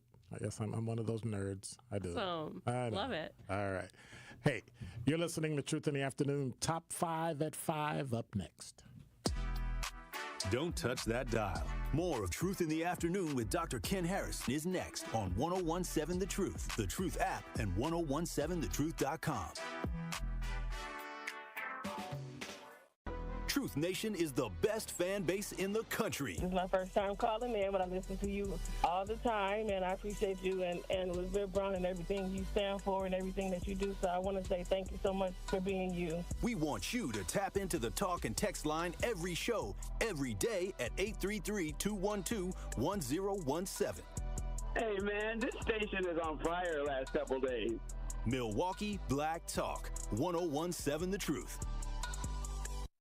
I've got to share that I am also a beneficiary of the Old National Bank Empowerment Loan Program. So, Tracy, with that being said, what is the Empowerment Loan Program? Great. Well, the Empowerment Loan Program is a special purpose loan program that we launched 2 years ago. It has been a success. It was something, again, near and dear to the heart of not only our chairman and CEO, but just our organization as a whole. We work with contractors, consulting firms, retail food operations, daycares. In fact, so far, we've approved $50 million of loans to minority and women-owned businesses within a 2-year period. And for those that are now leaning more into this conversation, what's the best way to get in contact with you as part of their interest in the Empowerment Loan Program? I'm going to give you my cell phone number to the listeners. It's 414-687-7393. And if that doesn't work, feel free to reach me at my email, tracy.meeks@oldnational.com. Tracy Meeks, Senior Vice President, Community Lending Market Executive from Old National Bank. Hi, Drew and Jonathan Scott here, reminding you that a lot of life's firsts are better with help from American Family Insurance. Like your first home expansion or your first big lightning strike. There's a first for everything. Get the right home policy at the right price with the right help from American Family's agents. Life's better when you're under American Family's roof. Insure carefully, dream fearlessly. Get a quote and find an agent at amfam.com. Products not available in every state. American Family Mutual Insurance Company SI and its operating company, 6000 American Parkway, Madison, Wisconsin. Need to look your best for a special occasion? You need the $100 hookup. This incredible deal includes a marvelous suit, shirt, and tie, all for $100. Only at Nick Cavani's, home of the $100 hookup. And that isn't limited to some standard stock suit. You'll be pleased by the top quality and variety of fashion offered at Nick Cavani's. No matter the occasion, maybe you're just ready for a fresh, new stylish look. Get hooked up today at Nick Cavani's in Mayfair Mall and at nickcavani's.com. Don't miss 3 weekends of live music at Milwaukee Summerfest presented by American Family Insurance, including Offset, Megan Thee Stallion, Bossman D-Lo, plus T Grizzly, Bone Thugs and Harmony, Fabulous, and more. Get tickets now at summerfest.com. Wisconsin is as hard-working of a place as you'll ever find. People here are tough, but even the toughest among us need help after a serious accident. At Gruber Law Offices, we won't stop fighting for you and your family. One call, that's all. This is Truth in the Afternoon with Dr. Ken Harris on 1017 The Truth app, and 1017thetruth.com.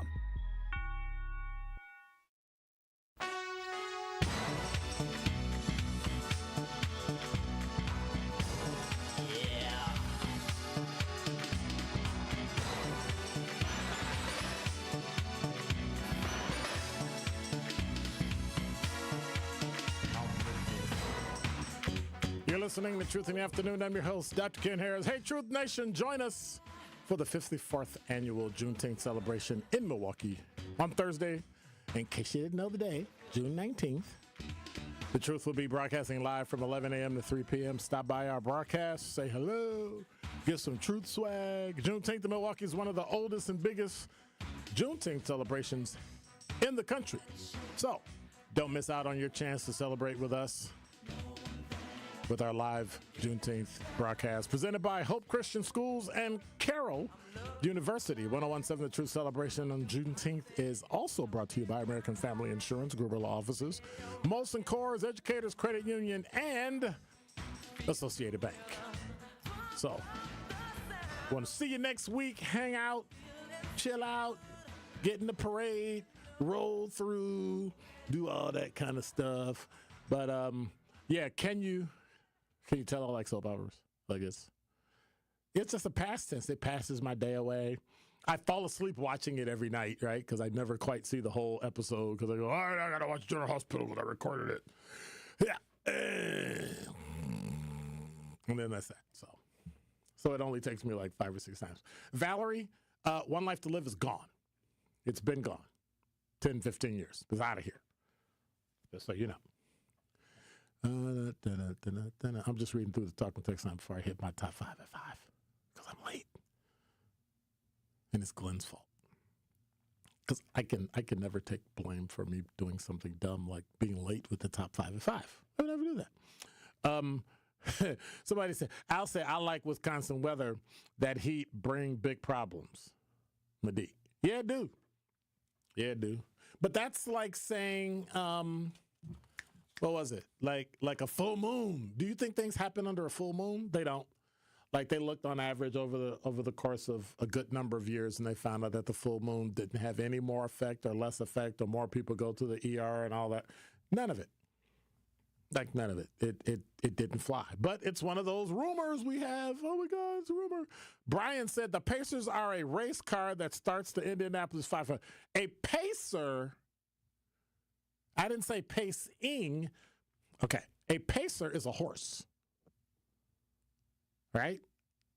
And so the horse, the pace horse that goes around, that's a pace horse. That's why they're called Pacers. Are you saying we named a basketball franchise after a car? I don't think so. But I get your point, Brian. I get it. That's different. Got to give it that. That is different. It is most definitely. And I'm gonna try to lay off the Knicks today. I'm gonna try to be nice. You know, I know people are in mourning, and you know, it's kind of. I get it. It's tough. It's tough. I mean, you know, things are getting bad in the world. Is there anything worse than stealing mail? Number 5. Well, from BlackEnterprise.com, a Detroit mailman faces federal charges. Federal. Busted after his boss catches him in a scheme to defraud the government. How'd that happen? Well, the Detroit-based mailman is facing serious federal charges after being caught to defraud in a scheme to defraud agencies of COVID-19 pandemic-era unemployment insurance. So CBS News Detroit reports that Christopher Powell admitted after being caught by a supervisor to using addresses from his delivery route in an effort to get unemployment insurance benefits. The criminal complaint by the feds alleges the scheme took place in Wayne County between July 2020 and April 2024.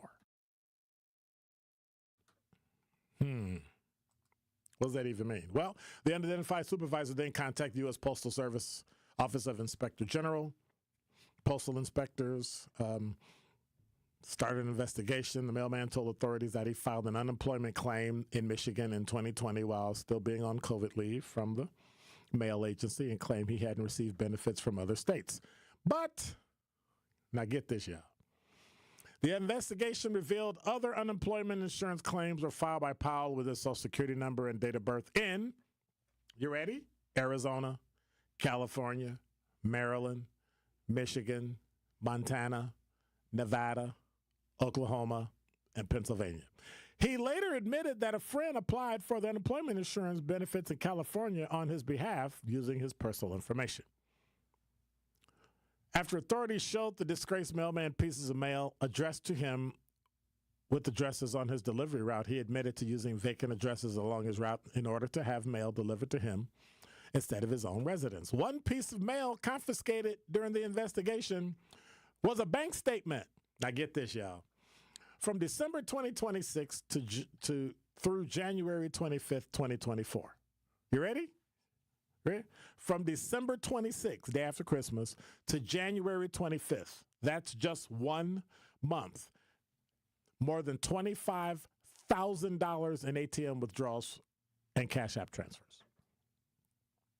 And y'all wonder why they're going after people to report stuff on Cash App. Powell faces mail and wire fraud charges in addition to 26 claims filed with his home address.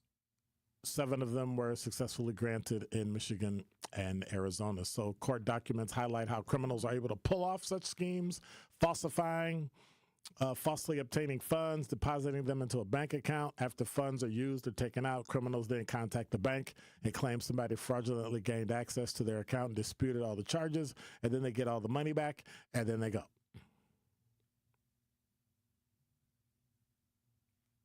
And we wonder why we don't need something done about fraud in America. I think we do. Oh, by the way, those of you that visit 3rd Street Market, there's a change coming. Number 4. From urbanmilwaukee.com, Dairyland old-fashioned frozen custard and hamburgers and Midway Bakery, anchor tenants at 3rd Street Market Hall, are wrapping up their downtown tenure. That's according to an announcement made on yesterday. The burger stand and bakery are among the original vendors that opened here at 3rd Street Market, where we broadcast from in the American Family Insurance studio. Originally launched in 2020, Dairyland began as a takeout in Oak Creek and worked its way today. Nostalgic menu inspired by classic roadside burger stands with options like the Whiz, topped with cheese sauce, brown mustard, and fried onions. A patty melt served on grilled rye bread and all that. So they are leaving. They are actually leaving. A similar concept is set to take over. Minneapolis-based Bebezito, with a menu featuring burgers, chicken sandwiches, and homemade ice cream, will open in the hall, its 4th location.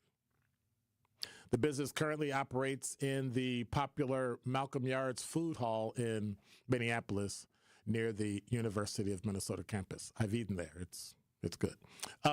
Upcoming Milwaukee restaurant will offer a comprehensive Bebezito experience with a menu that could include fan favorites like Tres Leche Strawberry Snickerdoodle. Can't eat that.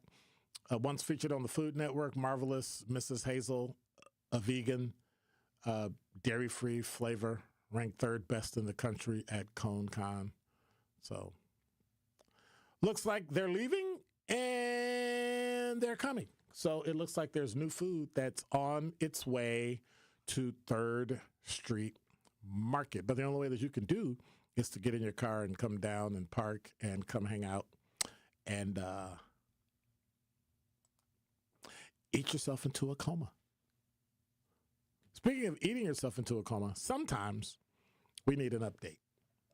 Our lives, our body. No more updates from that other trial where the guy is accused of killing Sade Robinson. We're not going to get an update until he's found guilty.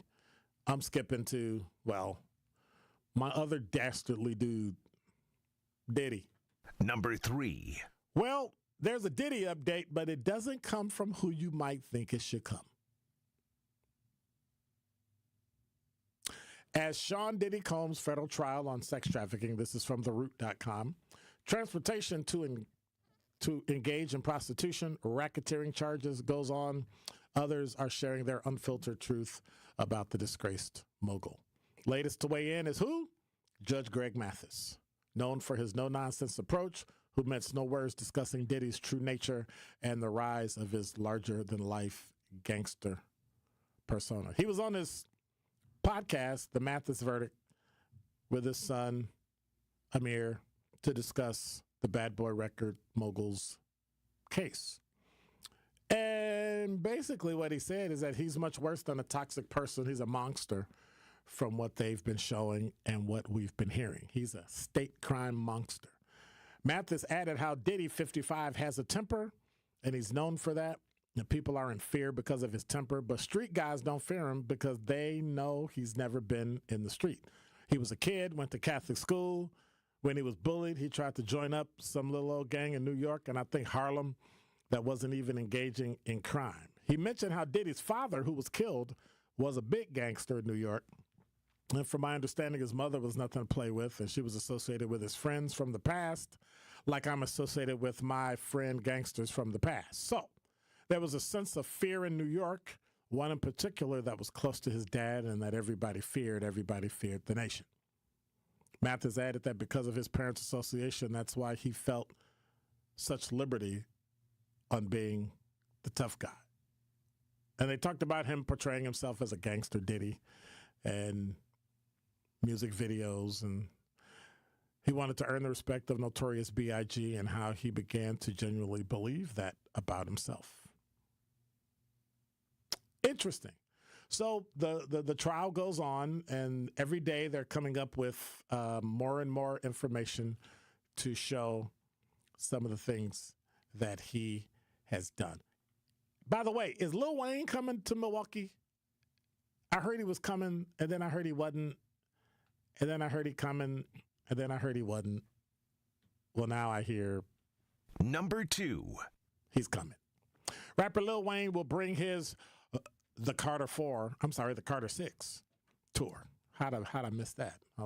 Anyway, can't tell y'all the music I listen to. But anyway, the Carter 6 tour is coming to Milwaukee this summer. The 5-time Grammy winner will perform at the American Family Insurance Amphitheater Friday, August 22nd. Lil Wayne's next album, The Carter 6, drops this Friday, the same day general tickets go on sale for his Milwaukee show. Now, why do people care in Wisconsin about Lil Wayne? Anybody know why? Anybody know why? Because this man is in love with the Green Bay Packers. He is a ridiculous Packer fan. He made an appearance on April's NFL draft in Green Bay. Like, he went to the draft. He loves the Green Bay Packers. You see him on the sideline. He has a jersey on. He sings. He loves it. I was about to say something, but since y'all came at me when I said that about Giannis, I'm not going to say nothing about the Packers. Yeah, I will. I don't understand why. Anyway, I'm a Packer fan. I'm a Packer fan until they play the Bears. They beat the Bears last year, and they lost to the Bears last year. They lost to the Bears. They beat the Bears on a field goal that was botched. This time, they didn't botch the field goal, and they won. I remember because I was in Arizona watching it on a big screen, and I went, ah. And every single person in there was a Packer fan. So I thought it was great. Then I went back to being a Packer fan. I'm only a Bear fan twice a year when they play the Packers, and then the Bears are gonna just anyway. Yeah, we know what that is. Number 1. This from Milwaukee Neighborhood News Service. So Milwaukee residents stand to benefit from a recent Wisconsin Supreme Court ruling that extends employment protections to people with municipal citations. The court found that individuals with non-criminal citations, right, municipal citation, on their record are entitled to the same protections of employment discrimination as individuals with criminal records. So protecting people in this way can help them avoid the long-term consequences of criminal justice involvement, like getting a ticket for speeding, retail theft, or something like that when they were a kid or whatever. That's what Julianne Bliefnick, B-L-I-E-F, Bliefnick, N-I-C-K, operational coordinator for FREE, a statewide organization that supports currently and formerly incarcerated women and girls. She said, hopefully, people that have made these smaller mistakes in their lives are going to be able to become more upwardly mobile. So, municipal citation is for violating a local ordinance. Common municipal citations, driving and disorderly conduct and curfew and all that stuff. Muni court, as we call it in law enforcement parlance, handles up to 60,000 cases a year, highest volume of any municipal court in Wisconsin, according to county data, which kind of makes sense because the city is the largest. It's a Class A city. In 2023, they had 70,527. They handle 16% of all statewide municipal court cases. And so the ruling, which was on April 10th, ruled because the Oconomowoc Area School District versus CATA that municipal citations qualify as arrest records under the Wisconsin Fair Employment Act. And somebody fought it and said, well, no. That means just like felons and misdemeanors, employers cannot base employment decisions such as hiring, firing, promotion, or transfer solely on a person's record. Well, what they're saying is that municipal citations were not included with misdemeanors and felonies, so they can hold that against you and not give you a job based on municipal citations you received or convictions. But they couldn't do it with misdemeanors and felonies. Does that even make any sense? Well, finally, somebody took it to the state Supreme Court, and I agree. The ruling is a clarification of existing law. Existing law. The court had not previously said one way or another whether municipal citations counted as arrest records, and now it has answered that question. The answer helps level the playing field for many Milwaukee residents with a municipal citation on their record, and they want to re-enter the community after they were incarcerated.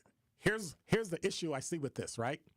Now that you have it and it counts, other people can hold it against you. Now, will it count towards your sentencing if you get sentenced for something? Well, if it counts as an arrest record, it can stop you from getting a job, but I don't know. It just might send you to prison that much quicker.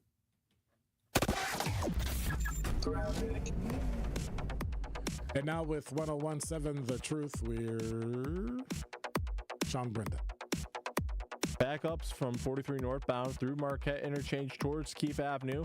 43 southbound seeing slowdowns from Capitol Drive all the way to I-94 southbound past Beecher Street. I-94 westbound backups start from South Lane Boulevard through the CM Interchange to Mitchell Boulevard. I-94 eastbound is a turtle crawl from South 92nd Street to the Stadium Interchange. 894 backups begin from Beloit Road to Forest Home Avenue. Tonight, storms to rain and a low of 56 degrees. From the WTMJ Traffic Center, I'm Sean Brenda on 101.7 The Truth. Don't touch that dial. More of Truth in the Afternoon with Dr. Ken Harris is next on 101.7 The Truth, The Truth app, and 1017thetruth.com. Get that jump start to a fulfilling career at Carroll University through majors such as video game design, music therapy, pre-law, and over 90 additional majors. Carroll University is Wisconsin's oldest university. Founded in 1846, Carroll offers students small class sizes, personalized attention, and a generous financial aid package while they receive a cutting-edge education. Learn more at carrollu.edu. That's carrollu.edu. Wherever you are in Wisconsin, there's a free and confidential Aging and Disability Resource Center, ADRC, or Tribal Partner Agency. We're here for older adults, adults with disabilities, and your families. ADRCs are a bridge to support for benefits and financial assistance, transportation, in-home care, and more. Get to know your local ADRC and connect with resources today. Call toll-free 1-844-WIS-ADRC or go to findmyadrc.org. Paid for by the Wisconsin Department of Health Services. It's time for Truth Takes, a thought-provoking commentary on the award-winning 101.7 The Truth. Here is Carrie Noni with her truth.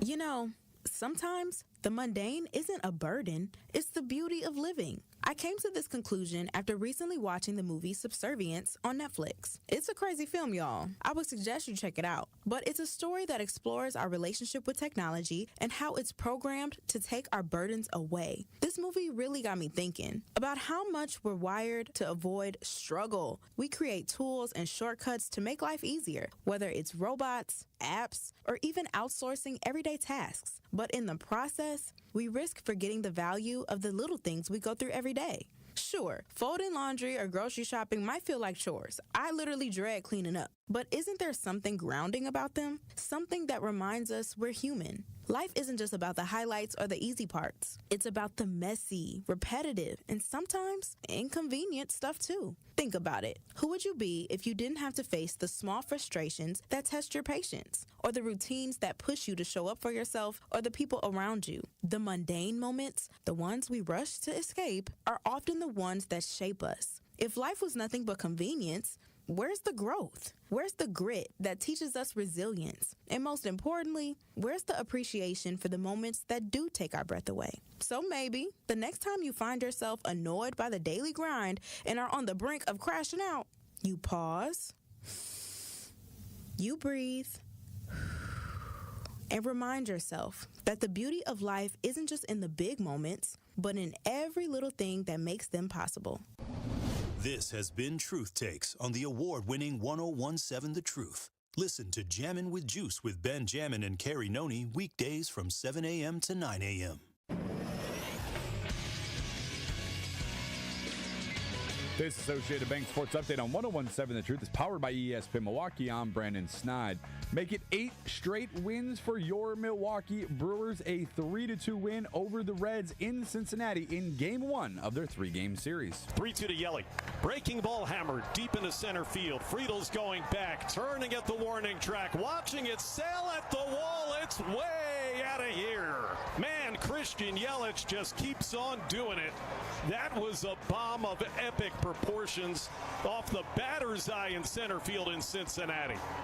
The Brewers getting the 3-2 win over the Reds. They improved to 33-28 on their season. Game 2 set for this evening. First pitch is set for 6:10. And lastly, over to the NFL, where the Green Bay Packers kicked off Phase 2 of their organized team activities up there in Green Bay. This sports update brought to you by Associated Bank, proudly supporting your hometown teams. Member FDIC. You are listening to Truth in the Afternoon with Dr. Ken Harris on 1017 The Truth app, and 1017thetruth.com.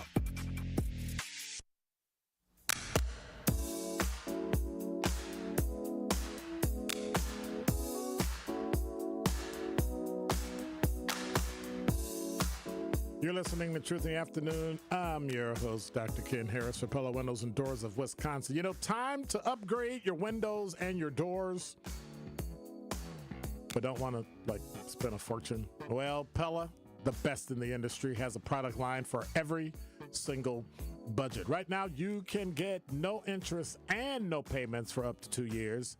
So if the plan is to wait, guess what? You can get it now and wait and start making payments later, up to 2 years later. Certain restrictions apply. Ends June 30th of 2025. Set your free in-home consultation today at PellaWI.com. That's PellaWI.com. Also want to remind you that Truth Nation, you already know from what we've been listening to and seeing here in Milwaukee, violence is a problem that affects all of us, but together we can make a difference. This is why we're hosting the 3rd annual Truth Walk Against Violence Liberatory Low on Saturday, July 12th from Victory Over Violence Park down MLK Drive right to our studio at the 3rd Street Market. Over the next month, Tory Lowe will be speaking with politicians and community leaders and all sorts of people about how we can better provide resources to stop the rise in violence that you see in the news today. If you want to join the walk, if you want to fight to stop the violence, go to truthwalkagainstviolence.com. That's truthwalkagainstviolence.com. Right now, sign up for our Walk Against Violence, supported by 1MKE. That's Saturday, July 12th, 9 a.m. to 12 noon. 833-212-1017 is the number. You know, I was looking at Black Enterprise. Hang on, let me quick check the talking text line so I don't get hollered at, because y'all be hollering at me. Hey, we trying to send you something that you didn't talk about. Hey, Kwanda, how are you? Diddy will be pardoned, no doubt. Nah, he's not getting pardoned. That would be the last straw with Trump if he pardons Diddy. That would make absolutely no sense. But I digress. So, what do you think? How many crashes are happening because somebody's staring at a cell phone? Anybody know? Like, any idea? Anybody know? So, there are 35,000 fatal crashes nationwide in 1 year. 35,000. Out of the 35,000, 8% were distraction related. Like they were doing something else. They got distracted, having a conversation, fighting, arguing, talking on the phone, or they were looking at their phone. resulted in 3,142 fatalities, either texting or driving. Operating a motor vehicle is inherently dangerous due to numerous risks associated with driving, like people hitting you, not you hitting people. Safe driving requires full and constant attention on the road. Any driving distraction substantially increases the chance of an accident. And 3,142 people found out, because a death occurred, that driving distracted does not work. Now, it's starting to get warm, right? But people, some of them were noticeably manipulating handheld devices behind the wheel of a car. Crashed and died. Ages between 16 and 24 were most likely to be seen doing it. You got to be careful, or you can die trying. Don't touch that dial. More of Truth in the Afternoon with Dr. Ken Harris is next on 1017 The Truth app, and 1017thetruth.com. This may be another Elon Musk bureaucratic shuffle, or this may be whatever it is. These, Dr. Ken, are real consequences. This is The Truth Unfiltered with Denise Thomas and Dr. Ken Harris. I believe that there's going to be a step back and a rollback to some of those places that we're talking about making cuts because of the drastic outcome that can occur. Sundays starting at 7 on 620 WTMJ and Mondays at 6 on 1017 The Truth. Adrian was seriously injured when a careless driver merged into her lane. Gruber was there for everything that I needed. Any questions that I had, Gruber was there. They made me feel like everything about my situation and my accident was very important to them, and that made me feel good. And I would definitely call Gruber again for that. Serving Wisconsin for over 35 years, Gruber Law Offices. One call, that's all. They go above and beyond for their clients. Life's better with American Family Insurance, because whether it's a family road trip in your dream car or hosting a family reunion in your dream home, we help you feel protected so you can enjoy those dreams with peace of mind. Save up to 23% when you bundle home and auto. American Family Insurance. Get a quote and find an agent at amfam.com. Products not available in every state. Visit amfam.com to learn how discounts may apply to you. American Family Mutual Insurance Company, SI, and its operating company, 6000 American Parkway, Madison, Wisconsin. Why did Old National Bank decide to create this program? You know, it was something that was near and dear to the heart of our chairman and CEO, Jim Bryant. Jim wanted us to do more in the African American communities, more with minority-owned businesses. So he approached Roland Shelton, who was my boss in Evansville, Indiana, and said, Roland, we need to do more. We need to create a program that's going to allow individuals, minority-owned businesses, women-owned businesses to access capital a lot better than traditionally we've been doing. And so we created the Empowerment Loan Program 2 years ago. And for those that are now leaning more into this conversation, what's the best way to get in contact with you as part of their interest in the Empowerment Loan Program? I'm going to give you my cell phone number to the listeners. It's 414-687-7393. And if that doesn't work, feel free to reach me at my email, tracy.meeks@oldnational.com. Tracy Meeks, Senior Vice President, Community Lending Market Executive from Old National Bank. This is Truth in the Afternoon with Dr. Ken Harris on 1017 The Truth app, and 1017thetruth.com. So don't text and drive. And I like to text, so I'm going to just stop driving. Okay, that's one. Then, let me see. Yeah, I'm just going to stop doing the things that I do. Yep, just give up. Go home and sit down. Relax.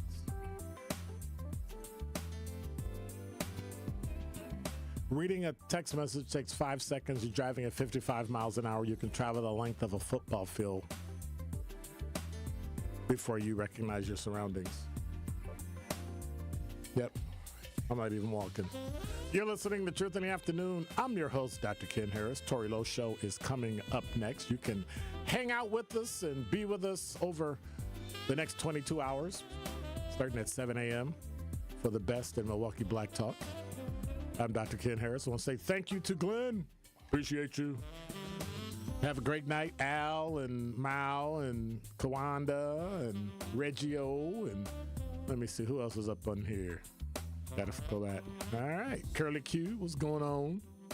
Have a great evening. Be careful. Rain is coming after 9 o'clock. Severe thunderstorms again. So be careful. God bless. Take care. Be quiet.